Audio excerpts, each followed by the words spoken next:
चलो प्रणाम सहुने।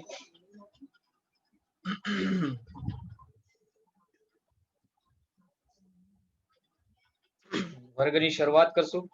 नमो अरिहंताणम, नमो सिद्धाणम, नमो आयर्याणम, नमो उवज्जायाणम, नमो लोये सव्व साकुणम, एसो पंचन मुक्कारो सव्व पावपणासणो, मंगलाणम च सव्वेसिम पडवम होई मंगलम। राष्ट्र संत जलगच्छाधिपति परम पूज्य आचार्य भगवंत गुणसागर सुरेश्वर जी महाराज साहेब ना चरणों में नमस्कार करशु। तप चक्र चक्रवर्ती पूज्यपाद आचार्य भगवंत गुणोदय सागर सुरेश्वर जी महाराज साहेब ना चरणों में वंदना करशु। सर्वस्वहित साधु साध्वी भगवंतों ने नमस्कार। चलो गया वर्गनी अंदर ज्ञान सारना अपना ग्रंथनी अंदर आपणे मग्नता अष्टकना 3 गाथाओं तरफ पहुंचा।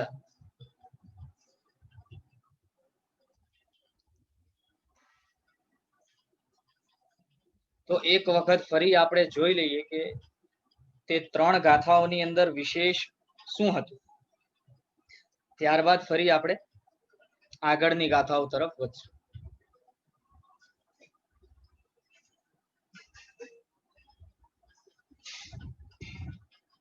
गाथा नंबर 1 ની અંદર મગ્નતા અષ્ટકમાં આપણે જોયું કે જે ખરેખર ઇન્દ્રિયોના સમૂહને વિષયથી નિવૃત્ત કરે છે, એટલે કે પોતાની જે ઇન્દ્રિયો છે તે ઇન્દ્રિયોને જે કંટ્રોલમાં રાખે છે અને ઇન્દ્રિયોને કંટ્રોલમાં રાખી ઇન્દ્રિયોના વિષયોથી દૂર રહી પોતાના મનને આત્મદ્રવ્યમાં જે એકાગ્ર કરે, સ્થિર કરે, તે જ ખરેખર આત્મામાં મગ્ન છે, આત્મામાં વિશ્રાંતિને પામેલો છે તેવું સમજવું। જે તરફ આખો જગત દોડી રહ્યો છે, જે સંસાર દ્રષ્ટિ લઈને આખો જગત સંસારના સુખ તરફ દોડી રહ્યો છે, તે સંસારના સુખથી વિપરીત આત્મિક સુખની ઝંખનામાં જે પોતાને લીન બનાવે છે તે જ ખરેખર મગ્ન છે, મગ્ન કહેવાય છે। એ રીતે આપણને પ્રથમ ગાથામાં અર્થ બતાવ્યું છે। પછી બીજી ગાથામાં કહે છે કે ભાઈ જ્ઞાન રૂપ અમૃતના સમુદ્ર એવા પરમાત્મામાં જેની તલ્લીનતા છે તેને બીજા વિષયમાં પ્રવૃત્તિ કરવી ઝેર જેવી લાગે છે। એટલે ખરેખર જે પોતાના આત્મામાં, આત્માના વિષયમાં, આત્માના સુખમાં યત્કિંચિત પણ અંશથી પણ મગ્ન થયો છે તે જીવ, પરમાત્મામાં લીન બનેલો એવો એ જીવ ખરેખર સંસારની કોઈ પણ બાબતની પ્રવૃત્તિ જ્યારે એને કરવાની આવે, કદાચ અનિચ્છા એ પણ કરવાની આવે તો એ પ્રવૃત્તિ એને ઝેર જેવી લાગે। એ વિષય પણ આપણે ગયા વર્ગની અંદર જોયું। ત્યારબાદ જે ત્રીજી ગાથા છે એ ત્રીજી ગાથાની અંદર આપણે એ પણ જોયું કે સ્વાભાવિક આનંદમાં મગ્ન થયેલા અને જગત તત્વનું સ્યાદવાદ વડે, આ સ્યાદવાદના શબ્દ ઉપર આપણે વિશેષ રીતે સમજ્યા હતા, સ્યાદવાદ વડે પરીક્ષણ કરીને અવલોકન કરનાર આત્માને અન્ય ભાવોનું કર્તાપણું હોતું નથી, પરંતુ સાક્ષીપણું બાકી રહે છે। એટલે ખરેખર જે આત્મા પોતે પોતાના સ્વરૂપને જાણવા માટેનો પ્રયત્ન કરે છે, આત્માના સ્વરૂપને સમજવાનો પ્રયત્ન કરે છે અને આત્માના સ્વરૂપને સમજ્યા બાદ તેમાં તે સ્વરૂપને પામવામાં મગ્ન થાય છે, તેવો જીવ સંપૂર્ણ સૃષ્ટિને સ્યાદવાદની દ્રષ્ટિથી જુએ છે। સ્યાદવાદની દ્રષ્ટિથી જુએ છે એટલે શું? તો કહે છે દરેક વસ્તુમાં રહેલા તે જુદા જુદા ધર્મોને જુદી જુદી અપેક્ષાએ જુદા જુદા દ્રષ્ટિકોણથી, જુદા જુદા એંગલથી જોઈ તેનામાં તે રહેલો ધર્મ સ્વીકારે છે, તે રહેલો ગુણ સ્વીકારે છે તો એ રીતે જ્યારે જીવ સ્યાદવાદ દ્રષ્ટિથી જગતને જુએ છે, એવા પ્રકારનો જીવ સ્પષ્ટપણે સમજે છે કે પોતે જીવ સ્વરૂપે છે, સંપૂર્ણ વિશ્વની અંદર થઈ રહેલા જે કાર્યો છે તે સંપૂર્ણ પોતાના આત્મિક શક્તિથી થઈ શકે તેવી શક્યતા નથી, કેમ કે જગતની અંદર જે જુદા જુદા 6 દ્રવ્યો રહેલા છે તે 6 દ્રવ્યો સાથે મળીને કાર્ય કરે છે, અથવા 6 દ્રવ્યોના સહાયથી આ જગતમાં કાર્ય થાય છે. અને તેવા પ્રકારના કાર્યને હું પોતે કરું છું એવા અહમથી, અહંકારથી, મારાપણાના ભાવથી હવે તે જીવ જોતો નથી, પરંતુ માત્ર તેવા પ્રકારની વિભાવ અવસ્થામાં સાક્ષીપણું રહે છે.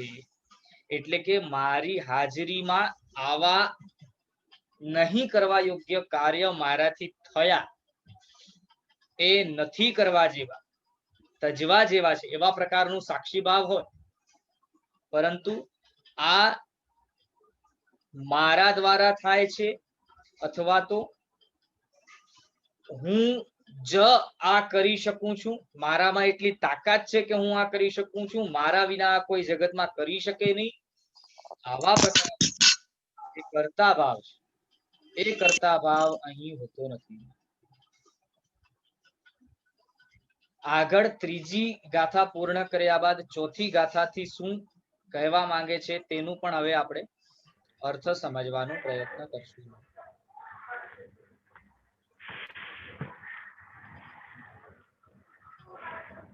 ગાથા નંબર 4.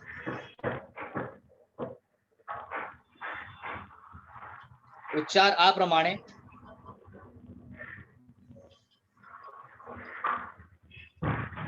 પરબ્રહ્મણિ.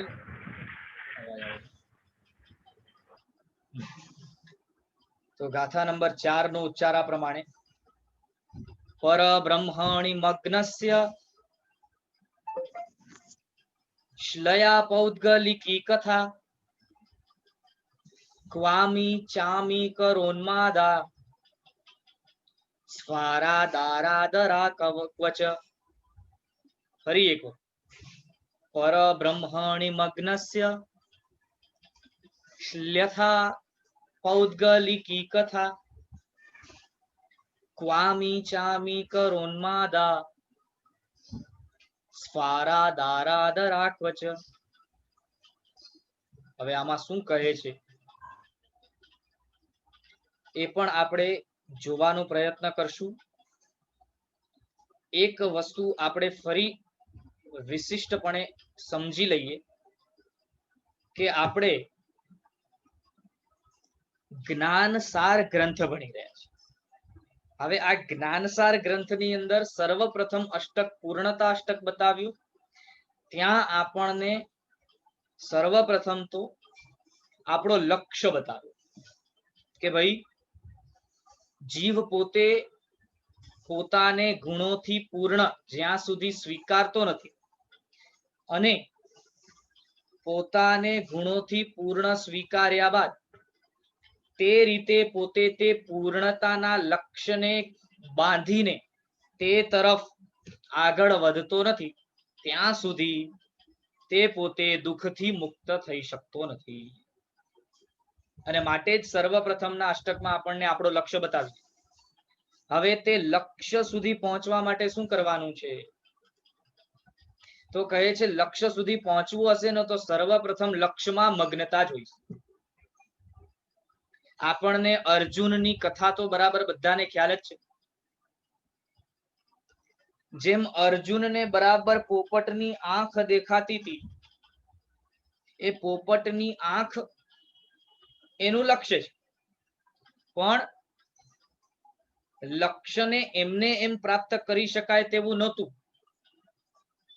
પરંતુ અર્જુનમાં એવી તાકાત હતી કે એ પોપટની આંખમાં એટલો બધો મગ્ન બન્યો કે પોપટની આંખ સિવાય એને આજુબાજુમાં રહેલું કશું જ નજરમાં દેખાતો નથી.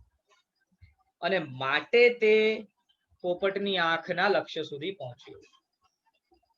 તે જ રીતે અહીં આપણને મગ્નતા અષ્ટકમાં સ્પષ્ટ એ સમજાવવા માંગે છે કે જે તમારો લક્ષ્ય છે, પૂર્ણતાનો જે તમારો લક્ષ્ય છે, એ લક્ષ્ય સુધી પહોંચવા માટે સર્વપ્રથમ પાયાનો સ્ટેપ, પગથિયો, પાયાનો બેસિક પગથિયો શું છે? પહેલા તે લક્ષ્ય તરફ મગ્ન બનવું. માટે અહીં આ ગાથાની અંદર ચોથા નંબરની ગાથાની અંદર લખે છે, પરમાત્મા સ્વરૂપમાં મગ્ન થયેલા પુરુષો પૂદગલ સંબંધી વાર્તા, જો શું કહે છે, પરમાત્મા સ્વરૂપમાં મગ્ન થયેલા પુરુષને પૂદગલ સંબંધી વાર્તા નીરસ લાગે છે. શું લાગે છે? નીરસ, રસ વગરની લાગે છે. તો પછી તેને ધનના ઉન્માદ અને દેદીપ્યમાન એવા સ્ત્રીના આલિંગન આદિ રૂપ આદર પણ ક્યાંથી હોય? ખૂબ સમજવા જેવી વાત છે. અહીં ગ્રંથકાર શ્રી આપણને એ બતાવવા માંગે છે કે જે આત્મામાં મગ્ન થયો છે, આત્માની પૂર્ણતાને પામવાના લક્ષ્યે જે આત્માના સ્વરૂપને જાણી, એ આત્માના સ્વરૂપને પામવાના લક્ષ્યને કેન્દ્રમાં રાખી, જે કેન્દ્રમાં તે લક્ષ્યને રાખી બધી પ્રવૃત્તિ કરે છે. આપણે ગયા વર્ગની અંદર પણ વાત કરી હતી કે ખરેખર મગ્નતા એટલે શું? તો જ્યારે કેન્દ્રમાં આત્મા આવશે, કેન્દ્ર સ્થાને આત્મા આવશે અને તે આત્માની પૂર્ણતાના લક્ષ્ય થઈને બધી પ્રવૃત્તિ આપણા જીવનમાં થશે, ત્યારે તેને જ ખરેખર તે કેન્દ્ર સ્થાનમાં રહેલી આત્માને જ, અથવા કેન્દ્ર સ્થાનમાં રહેલા આત્માના આપણા લક્ષ્યને જ આપણે મગ્નતા કહીએ છીએ. તો એવા પરમાત્મા સ્વરૂપમાં, એવી પૂર્ણતાના લક્ષ્યમાં જે મગ્ન થયો છે, એવો જીવ હવે સંસારિક જગતની અંદર પ્રાપ્ત થતી પૌદ્ગલિક સુખની શ્રેણીમાં, સુખના સમૂહમાં દોડતો દોડતો દોડતો દોડતો હવે તેના પાછળ જતો નથી. એટલે હવે તેની વાર્તા સુદ્ધા તેને નીરસ લાગે છે. એટલે જ્યાં પણ તેને હવે પૂદગલ અને પૂદગલ સંબંધી સુખના વિષયમાં વાત કરવાની પણ જ્યાં વાત છે, તો તેમાં પણ હવે તેને રસ રહ્યો નથી, ઇન્ટરેસ્ટ રહ્યો નથી. તે તો દર વખતે, દર સમયે એ જ વિચારે અથવા એવા જ પુરુષાર્થમાં હોય કે મારો જે સમય મને મળ્યો છે, મારો જે મનુષ્ય ભવ મને મળ્યો છે, તે મનુષ્ય ભવને વધારેમાં વધારે સદુપયોગમાં લઈને, તે સમયને સદુપયોગમાં લઈને હું કઈ રીતે આત્મામાં હજી ઊંડો ઉતરતો જાઉં, એનો તો માત્ર આ એક જ લક્ષ્ય રહેલો છે. તો આવા પ્રકારના જીવને હવે સંસારની બધી પૂદગલ સંબંધી વાર્તાઓ નીરસ લાગે છે. એવા એ જીવને કે જેને પૂદગલ સંબંધી વાર્તાઓ પણ નીરસ લાગે છે, એવા એ જીવને ધન રીઝાવી શકે ખરું? સ્ત્રીનું મામૂલી આલિંગન કે સ્પર્શ એને રીઝાવી શકે ખરું? અથવા તેવા સ્ત્રીના સ્પર્શને કે એવા ધન સંપત્તિ આદિના મોહમાં હવે તે મુંજાઈને સંસાર તરફ દોડે, એવા પ્રકારની હવે કોઈ અપેક્ષા, આશા રહેતી નથી. તે પ્રમાણે અહીં સમજાવે છે. માટે લખે છે કે પરમ આત્મ સ્વરૂપમાં લીન બની ગયેલા આત્માની સ્થિતિ, શું કહે છે? પરમ સ્વરૂપમાં, પરમ આત્મ સ્વરૂપમાં લીન બની ગયેલા જીવની સ્થિતિ કેવી છે? તો પાર્થિવ જગતના જે પ્રાકૃત જીવો કરતા સાવ જુદી છે. એટલે સામાન્ય જે સંસારની દ્રષ્ટિને કેળવીને આ જગતમાં જીવે છે, એવા સંસારી જીવોથી તો એમની દ્રષ્ટિ એકદમ જુદી છે, એકદમ અલગ છે. કેમ? તો કે આત્મામાં જે અનંત ગુણો છે એ ગુણોના વિષયમાં જ તેને વિચારવાનું છે, તેની વિચારણા ચાલે છે, તેનું કેન્દ્ર સ્થાન તે જ છે. હવે એવા જીવને કે જે ખરેખર પોતાના આત્માના ગુણોના વિકાસમાં જ લાગેલો છે, તેવા જીવને આ જગતમાં રહેલા તુચ્છ પૌદ્ગલિક જે સુખો છે તે કઈ રીતે આકર્ષી શકે? જે જીવને છાણ અથવા વિષ્ઠા અને ગુલાબજાંબુ એક સરખા લાગે, શું કહે છે? જે જીવને વિષ્ઠા અને ગુલાબજાંબુ બંને એક જ સ્વરૂપ વાળા દેખાય છે.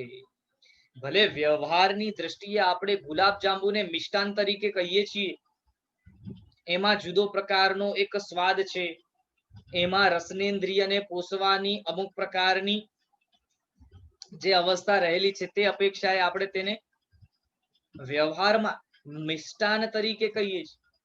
પણ ખરેખર જે સમ્યક દર્શનને પામ્યો છે, જ્ઞાન દ્રષ્ટિને પામ્યો છે, તે જીવ તો આવા પ્રકારના ગુલાબ જાંબુની અંદર પણ, રસગુલ્લાની અંદર પણ, માવા મીઠાઈની અંદર પણ વિષ્ટાનો સ્વરૂપ જુએ છે. કેમ અથવા કઈ રીતે? તો આ પણ એક પદાર્થ વિજ્ઞાનનો સિદ્ધાંત છે કે જે આપણને અહીં સમજવા જેવું છે.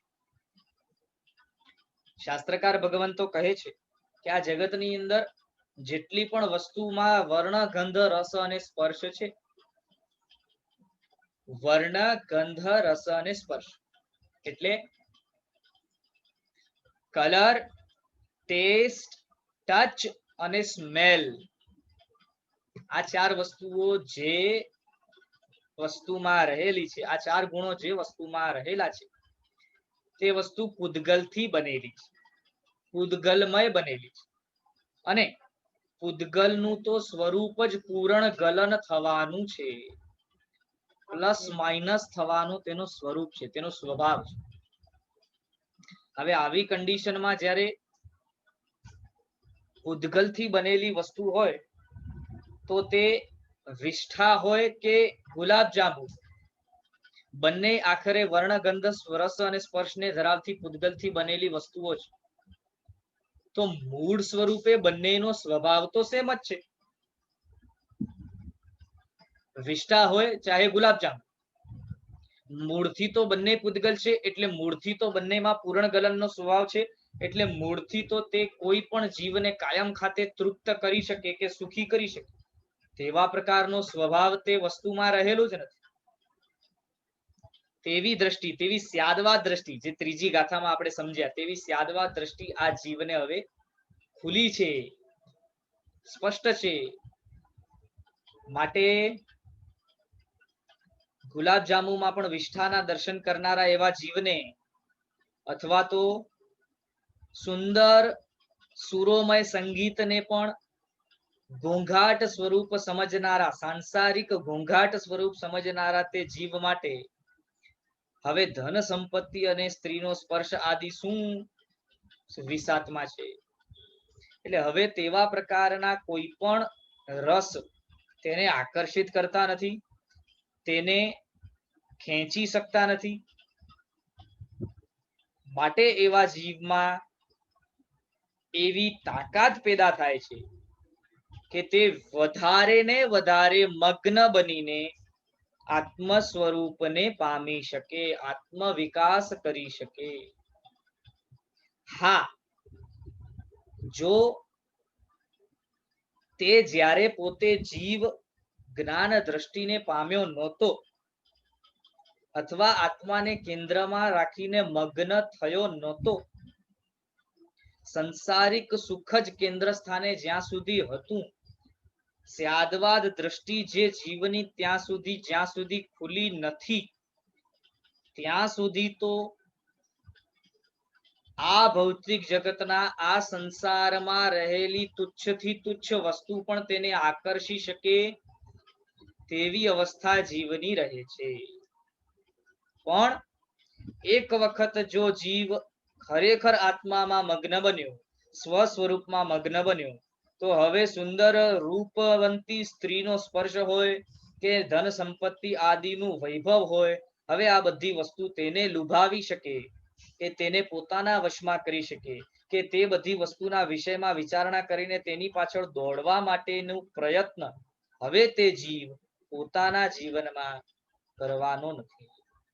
અને માટે જ આવો જીવ એવા પ્રકારનું બળ પ્રાપ્ત કરે છે કે જેમાં તે હજી વિશેષ ને વિશેષ વધારે ને વધારે મગ્ન બની શકે, વધારે ને વધારે પોતાના જીવનમાં આત્માને કેન્દ્ર સ્થાને રાખીને તેના વિકાસ તરફ આગળ વધી શકે. આગળ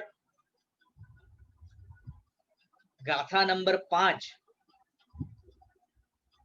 હવે ગાથા નંબર 5 ની અંદર મગ્ન રહેલા જીવો જેમ જેમ આત્મામાં વિકાસ કરતા જાય છે તેમ તેવા જીવોની સ્થિતિ અથવા તેવા જીવોનો સુખ તે કેવો હોય છે, અથવા તો તેવા પ્રકારનું સુખ એનું કઈ રીતે વર્ણન કરાય તેની વાત આપણને આ આગળની ગાથામાં બતાવે છે.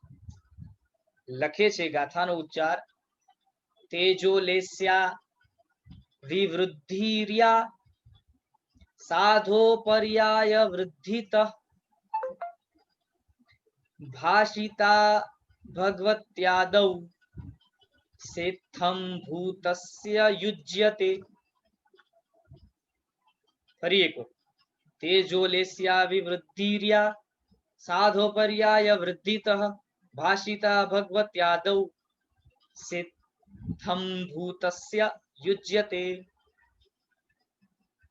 અર્થાત ભગવતીજી આદિ સૂત્રમાં, આદિ ગ્રંથોમાં સાધુને, જે સાધુ શબ્દથી અહીંયા માત્ર વેશધારી સાધુ લેવાના નથી, પરંતુ સાધુપણાને પામેલા સાધુ લેવાના છે, અથવા તો સાધુ માટે બતાવેલા પરિણામોને પામેલો વ્યક્તિત્વ અહીં ગ્રહણ કરવાનું છે.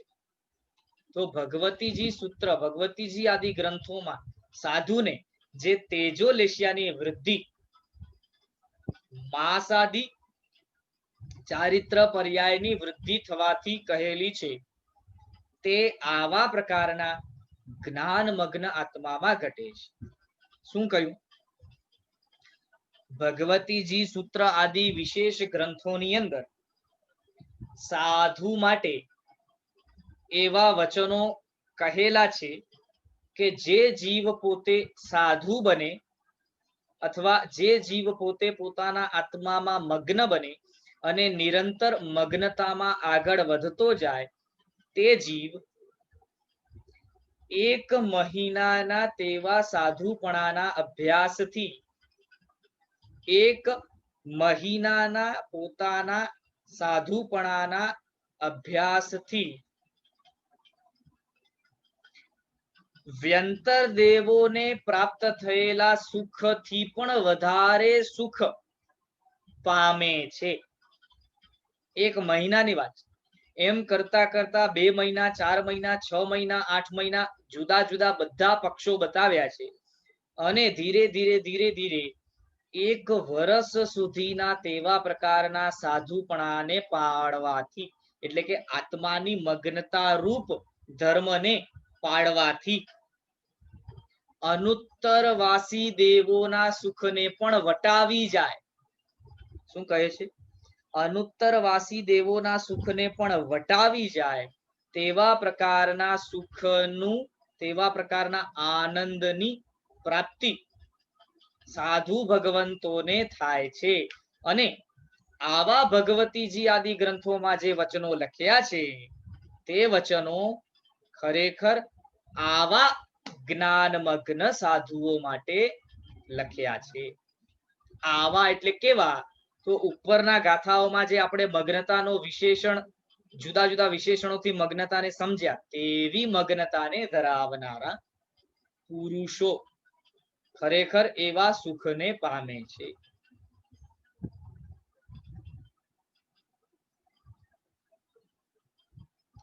તો અહીં લખે છે જ્ઞાન મૂલક વૈરાગ્યથી વાસિત બની. જ્ઞાન મૂલક એટલે જ્ઞાન દ્રષ્ટિ, જે પૂર્ણતા અષ્ટકમાં જે જ્ઞાન દ્રષ્ટિની આપણે વાત કરી, તે જ્ઞાન દ્રષ્ટિ ને પામેલા અને સંસારના સ્વરૂપને જાણનારા, વૈરાગ્યથી વાસિત બનેલા. જ્ઞાન મૂલક વૈરાગ્યથી વાસિત બની સંસાર વાસનો ત્યાગ કરી.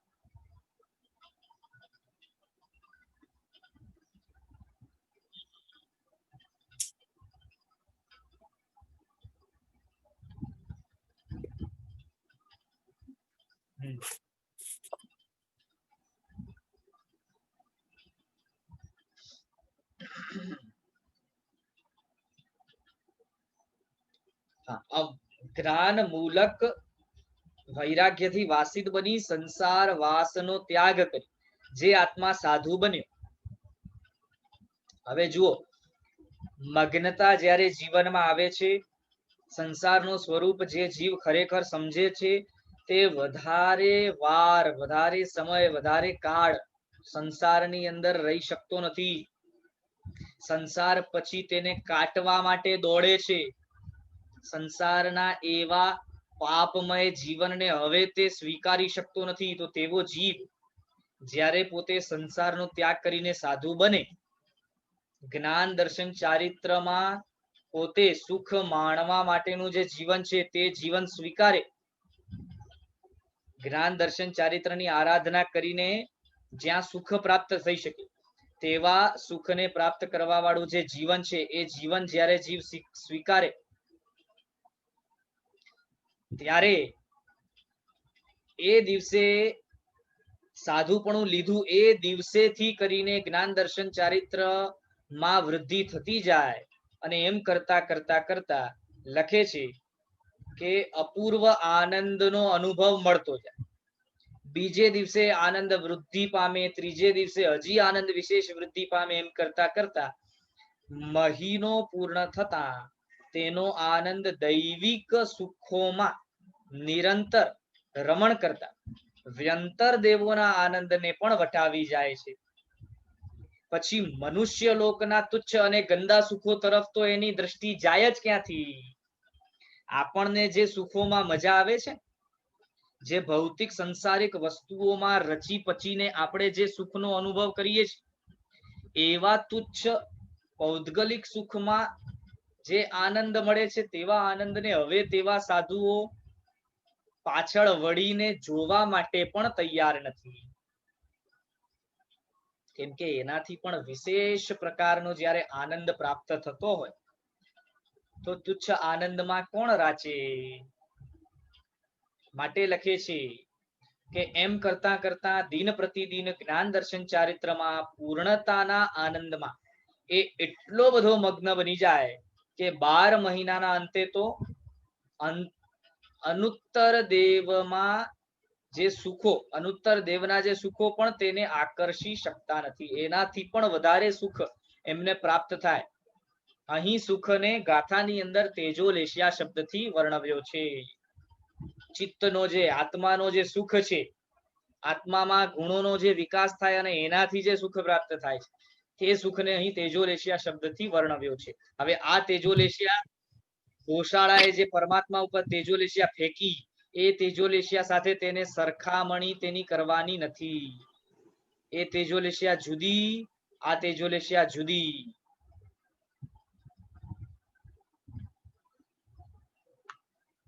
તો તે બંને તેજોલેશિયાની સરખામણી કરવાની નથી.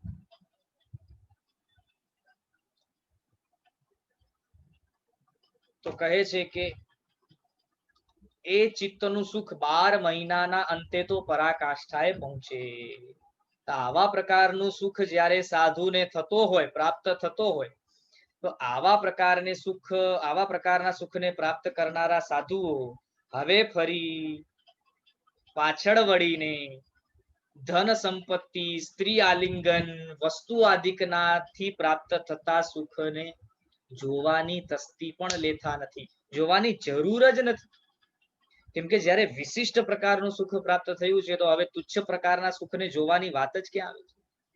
હવે આપણને લાગતું હશે કે આવું તો કેવું સુખ સાધુપણામાં, અમે તો જ્યાં સુધી સાંભળ્યું છે કે જોયું છે સાધુઓને તો માત્ર કષ્ટ જ હોય છે, સાધુઓ તો સુખી હોઈ શકે ખરા? આવા પ્રકારની વિચારણા કદાચ આપણને થાય.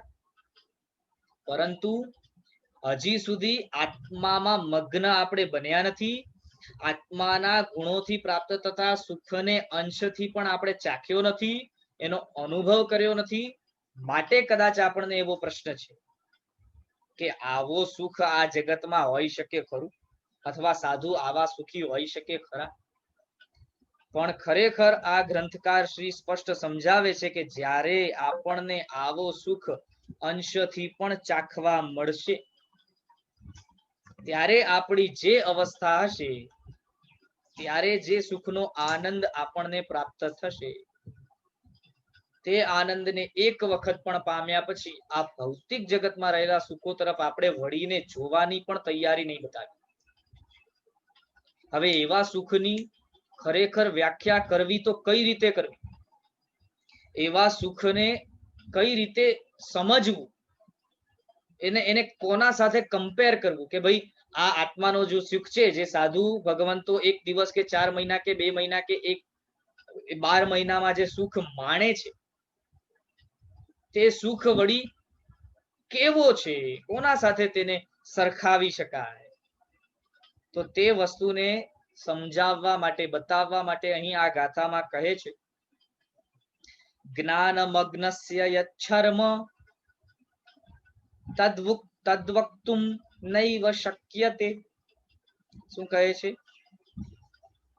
જ્ઞાનમગ્નસ્ય યચ્છર્મ તદ્વક્તુમ નૈવ શક્યતે નોપમેયં પ્રિયાશ્લેષૈ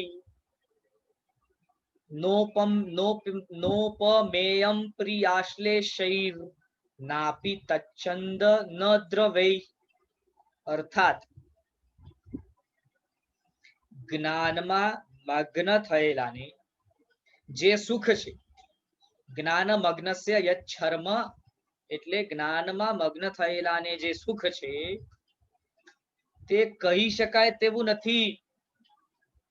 તદ વક્તુમ નૈવ શક્યતે, તે કહી શકાય તેવું નથી. તેમ તે સ્ત્રીના આલિંગનના સુખ સાથે કે ભાવચંદનના વિલેપનની સાથે સરખામણી કરવા યોગ્ય નથી.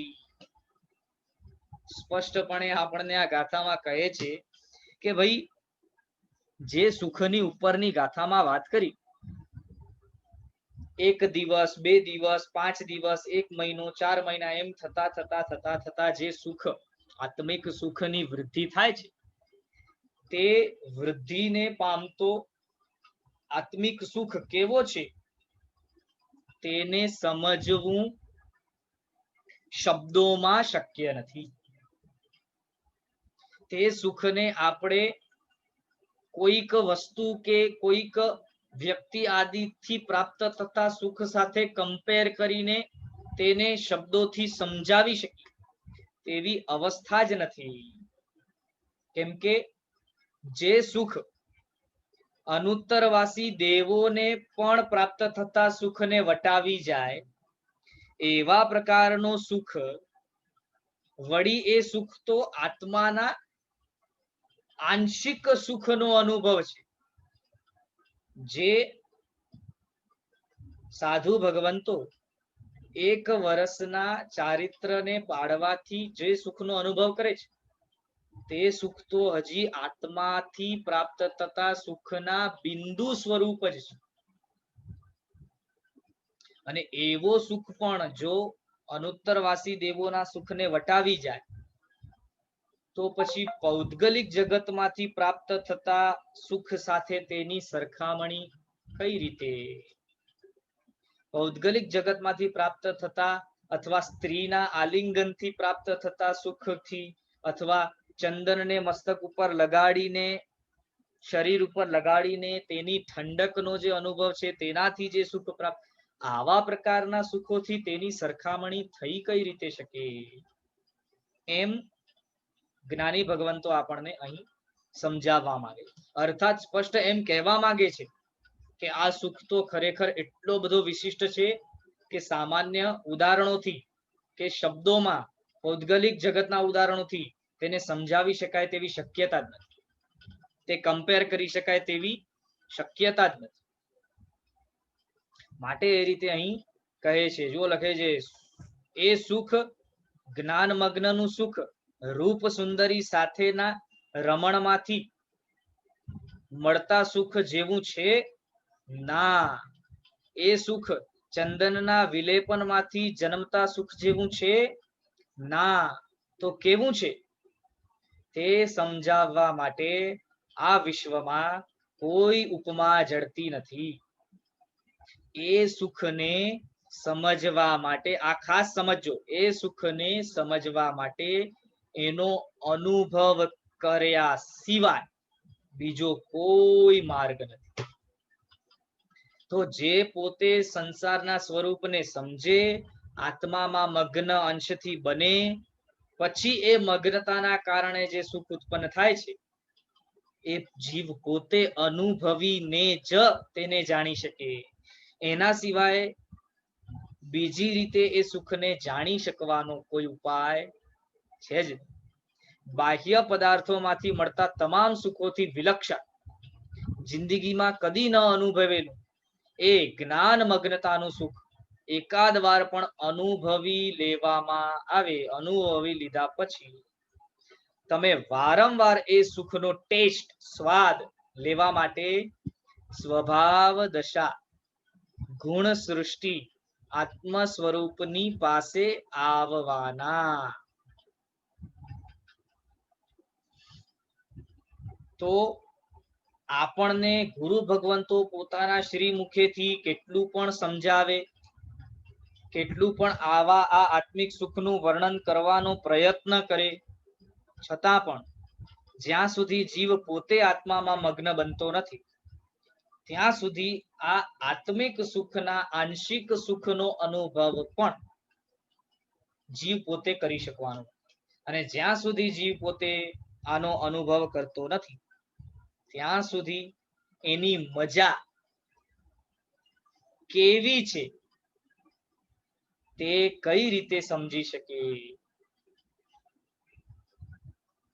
તો ખૂબ સુંદર રીતે આપણને ગાથાની અંદર ગ્રંથકાર શ્રી મહોપાધ્યાય યશો વિજય સુખ કેવું છે એની વાત કરી. હવે હજી આગળ તેના વિષયમાં જ વાત કરે છે અને લખે છે, શમ શૈત્ય પુષો યસ્ય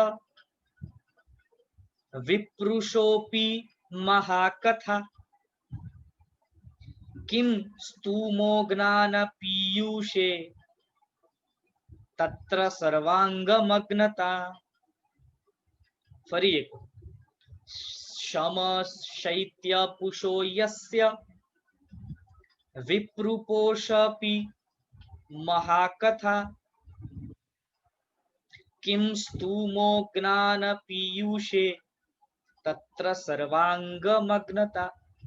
અર્થાત લખે છે, જ્ઞાનામૃતના એક બિંદુની પણ, જ્ઞાનામૃતના એક બિંદુની પણ ઉપશમ રૂપે શીતળતાને પોષણ કરનારી પણ વાર્તાઓ છે, તો પછી જ્ઞાનામૃતના સર્વાંગ મગ્નતાની તો શી રીતે સ્તુતિ કરીએ. શું કહે છે,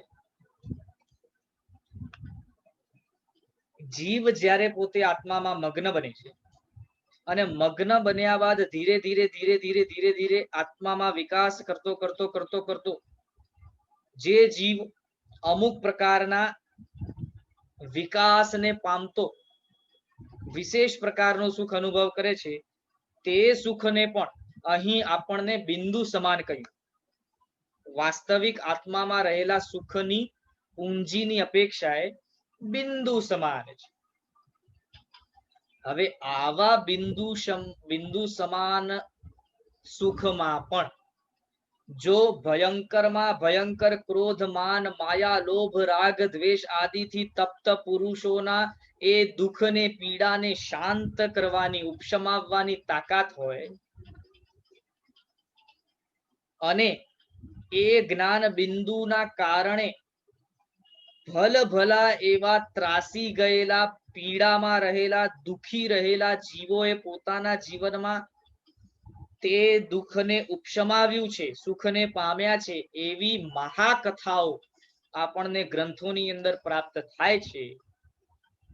તો પછી આપણે વિચાર કરીએ કે જે જીવો ખરેખર સંપૂર્ણપણે એ આત્મિક સુખને પામ્યા હશે, સંપૂર્ણપણે એ દુઃખથી મુક્ત થયા હશે, એવા જીવો કેવા પ્રકારના સુખમાં રહેલા હશે અથવા તેવા પ્રકારના સુખની સ્તુતિ પણ કઈ રીતે કરી શકાય. જો આપણે મહાપુરુષોની જ્ઞાન બિંદુથી પ્રાપ્ત થયેલું સુખની વાર્તાઓ જાણીને પણ અચંબિત થઈ જઈએ છીએ, તો પછી જે અરિહંત અને સિદ્ધ અવસ્થામાં રહેલા પરમાત્મા છે, એ પરમાત્મા કે જે સંપૂર્ણ રીતે આત્મામાં મગ્ન છે, લીન છે, પૂર્ણતાને પામેલા છે, એવા પરમાત્મા જે સુખનું અનુભવ કરી રહ્યા છે, તે સુખની તો વાર્તા કરવી કઈ રીતે, તે સુખની સ્તુતિ કઈ રીતે કરવી. આપણે ઘણી બધી એવી કથાઓ જાણીએ છીએ, સાંભળીએ છીએ, જેમ કે માસ્તુસ મુનિની કથા છે, અથવા તો પુરાગડુ મુનિની કથા છે,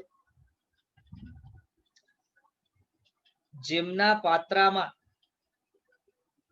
એમના સહવર્તી સાધુ પોતાના માસક શ્રમણના તપ દરમિયાન પોતાના મોઢામાંથી નીકળતી લાળ થૂંક એમના પાત્રામાં મૂકે છે, થૂંકે છે, તે સમયે પણ આ જ્ઞાન બિંદુના બળથી, શું કહું છું, જ્ઞાન બિંદુના બળથી તે કુરગડુ મુનિ પોતે પોતાના આત્મામાં રહેલા દોષોને સહેલાઈથી ઉપશમાવીને રાખી શક્યા, સમતા ભાવમાં રહી શક્યા. ઉપરાંત તે સહવર્તી સાધુઓ પાસેથી એમને અમૃત પ્રાપ્ત થયું તેવા પ્રકારની પોતાની માનસિક દશામાં રહી શક્યા.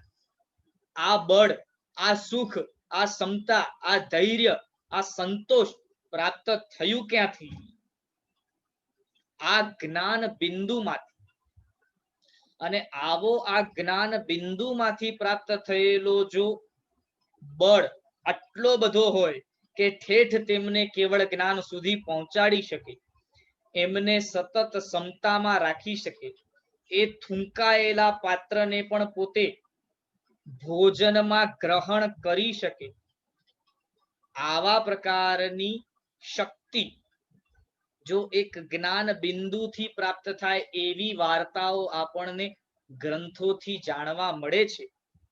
અને એ સાંભળીને આપણા હોશ કામ કરતા નથી કે આવું પણ થઈ શકે ખરું.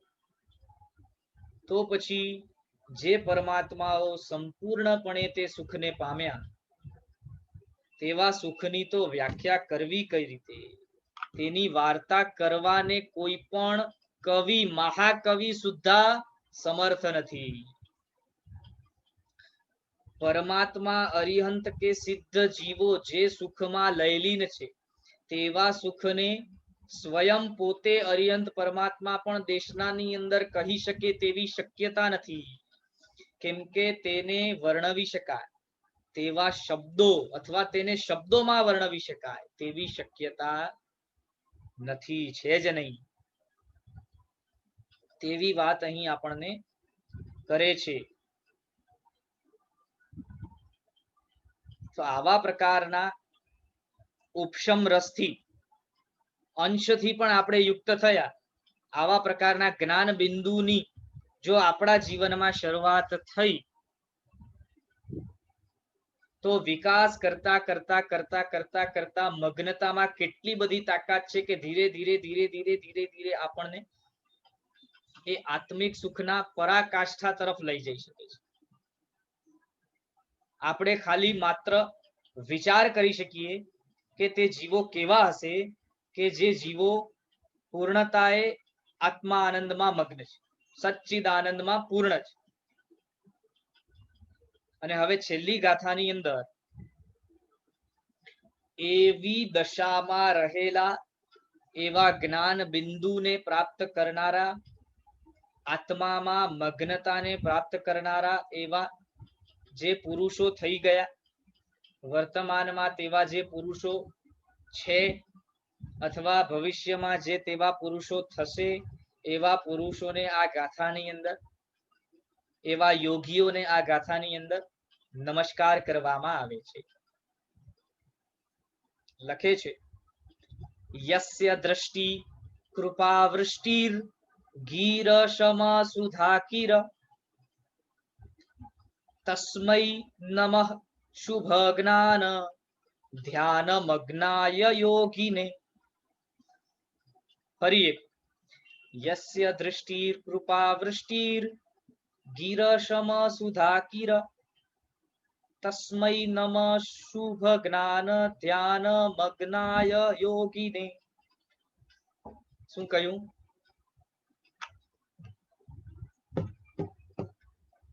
તસ્મૈ નમઃ શુભ જ્ઞાન ધ્યાન મગ્નાય યોગી. જેમની દૃષ્ટિ કૃપાની વૃષ્ટિ છે. શું શું વિશેષણ આપ્યું છે જુઓ. જેમની દૃષ્ટિ કૃપાની વૃષ્ટિ છે અને જેમની વાણી ઉપશમ રૂપ અમૃતનો છંટકાવ કરનારી છે, તે પ્રશસ્ત જ્ઞાન ધ્યાનમાં લીન થયેલા યોગીઓને નમસ્કાર થાવ. આ ગાથાથી આપણને સ્પષ્ટપણે એ સમજાવવા માંગે છે કે જે જીવો આત્મામાં મગ્ન થયા, આત્માના સુખને પામવા માટેનો પુરુષાર્થ જેમના જીવનમાં થયો, એવા યોગીઓ, એવા સાધુઓ, એવા મહાપુરુષો પોતે જ્ઞાન દ્રષ્ટિથી યુક્ત થયા છે અને માટે એ મહાપુરુષો પોતાના જીવનમાં આ જ્ઞાન દ્રષ્ટિને ધારણ કરે છે. તે જ્ઞાન દ્રષ્ટિને ધારણ કરવાથી તેમની દશા, તેમની અવસ્થા એવી બની છે કે તેમના હૃદયમાં હવે જગતના બધા જીવો પ્રત્યે કૃપાનો ભાવ રહેલો છે, અર્થાત ઉપકારનો ભાવ રહેલો છે, મૈત્રીનો ભાવ રહેલો છે. હવે તેમના હૃદયમાં બધા જીવો માટે, બધા જીવો પ્રત્યે એવા પ્રકારની ભાવના છે કે જગતમાં રહેલા દરેકે દરેક જીવનો કલ્યાણ થાવ, દરેકે દરેક જીવને પણ આ અમે પ્રાપ્ત કરેલી જ્ઞાન દ્રષ્ટિ, પરમાત્મા દ્વારા, પરમાત્માની કૃપાથી જે અમને જ્ઞાન દ્રષ્ટિ પ્રાપ્ત થઈ, જે મગ્નતા પ્રાપ્ત થઈ, તે જ્ઞાન દ્રષ્ટિ, તે મગ્નતા બધા જીવોને પ્રાપ્ત થાવ, તેના દ્વારા તેમનું કલ્યાણ થાવ, એવા પ્રકારની સતત કૃપાની વૃષ્ટિ વરસી રહી છે. એવા એ યોગીઓના મનમાં હવે કોઈની પ્રત્યે વેર નથી, કોઈનું કંઈ બગાડવાની વૃત્તિ નથી, મને જગતમાં બધું સારું સારું પ્રાપ્ત થાય તેવી કોઈ ઈચ્છા નથી, પૌદ્ગલિક સુખોમાં હું મગ્ન અને રાચ્યો માચ્યો રહું તેવી કોઈ ઈચ્છા નથી, તેવી કોઈ ક્રિયામાં તેઓ પ્રવૃત્ત નથી.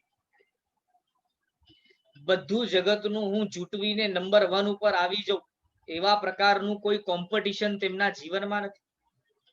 માટે શાંત અને ઉપશાંત પ્રશમ થયેલા એવા એ યોગીઓ બીજા માટે પણ પોતાના હૃદયમાંથી એવા ભાવો સતત વ્યક્ત કરી રહ્યા છે કે આ જ્ઞાન દ્રષ્ટિ અને આત્મમગ્નતા બધા જીવોને પ્રાપ્ત થાય, બધા જીવોનું આ રીતે કલ્યાણ થાય અને એમના દ્વારા જ્યારે આપણને વાણી પ્રાપ્ત થાય તો તે વાણી પણ એટલી બધી ઉપશમ રસથી ભરેલી હોય છે, એટલી બધી અમૃત જેવી એ વાણી હોય છે, જાણે આપણને એવું લાગતું હોય કે ધગધગતા તવા ઉપર જ્યારે કોઈ પાણી નાખે તો સર કરીને બધું શાંત થઈ જાય અને બધું એકદમ જ ઠંડુ થઈ જાય, શીતળ થઈ જાય.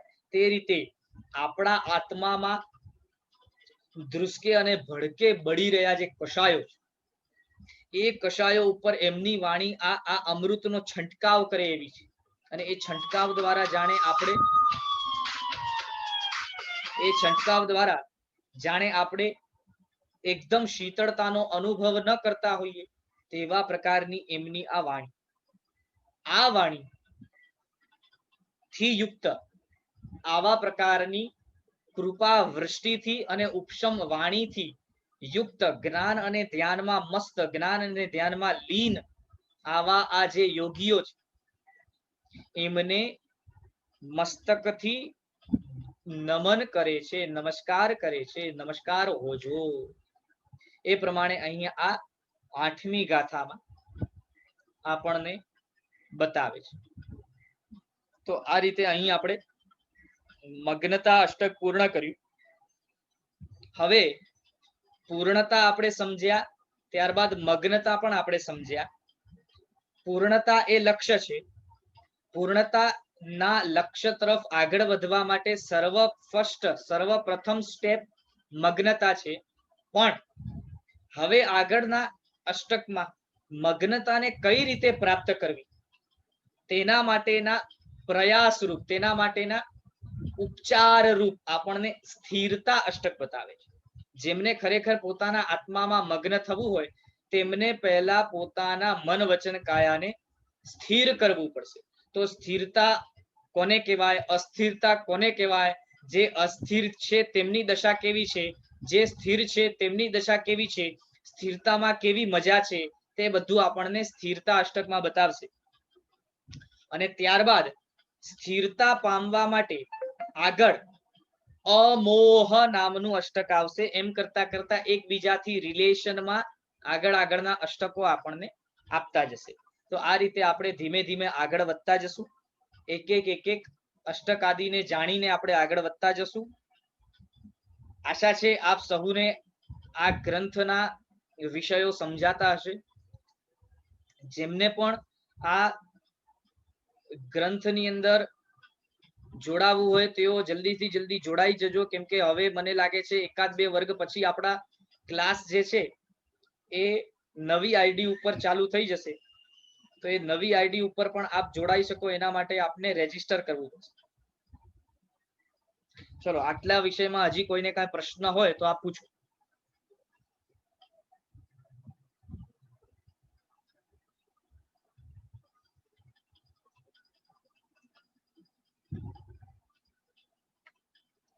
સરસ, ચલો, ખૂબ સુંદર.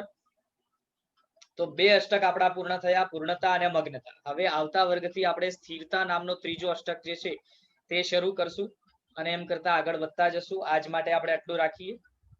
જીનાજ્ઞા વિરુદ્ધ બોલાયું હોય તો મિચ્છામિ દુક્કડમ.